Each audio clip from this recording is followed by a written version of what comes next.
కుడివైపున ఉన్నటువంటి ప్రముఖులు అందరి దగ్గరికి కూడా పేరు పేరున వెళ్ళి పలకరిస్తున్నటువంటి శుభవేళ.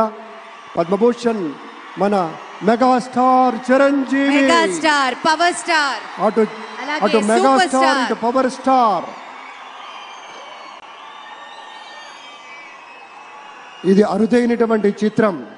అలాగే మన పెద్దలు బాలయ్య బాబు గారు,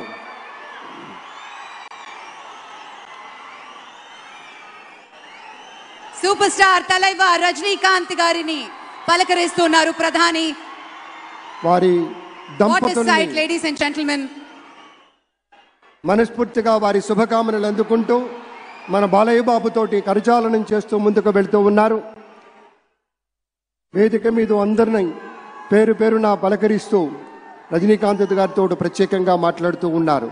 ఇది ప్రేమ, ఇది అభిమానం, ఇది వాత్సల్యం, ఇది కృతజ్ఞత, ఇది గౌరవం, అపారమైనటువంటి విశేష గౌరవంగా మనవి చేసుకుంటూ అద్భుతమైనటువంటి వారి యొక్క దిశానిర్దేశకత్వంలో మహనీయులు శ్రీ నరేంద్ర మోదీ గారి యొక్క దిశానిర్దేశకత్వంలో మన ఆంధ్రప్రదేశ్ రాష్ట్ర ప్రభుత్వం అగ్రగామి రాష్ట్రంగా నిలుస్తుందనటంలో సందేహం లేదు.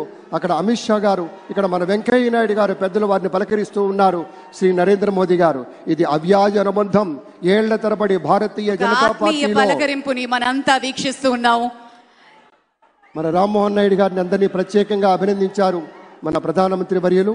అందరికీ ధన్యవాదాలు. మన గవర్నర్ దంపతులకు కూడా కృతజ్ఞతలు చెప్తూ ఉన్నారు పెద్దలు శ్రీ నరేంద్ర మోదీ గారు. తమ ఆలోచనలతోటి విశేషమైనటువంటి రీతిలో సొంత లాభం కొంత మానుకొని కాదు, అంతా మానుకొని రాష్ట్రం కోసం పరిశ్రమించేటువంటి పెద్దలందరికీ ధన్యవాదాలు. ఈ వేదికని వేడుకుంటూ ఉన్న క్షణం అందరం గట్టిగా ఒకసారి చప్పట్లతోటి ఆయన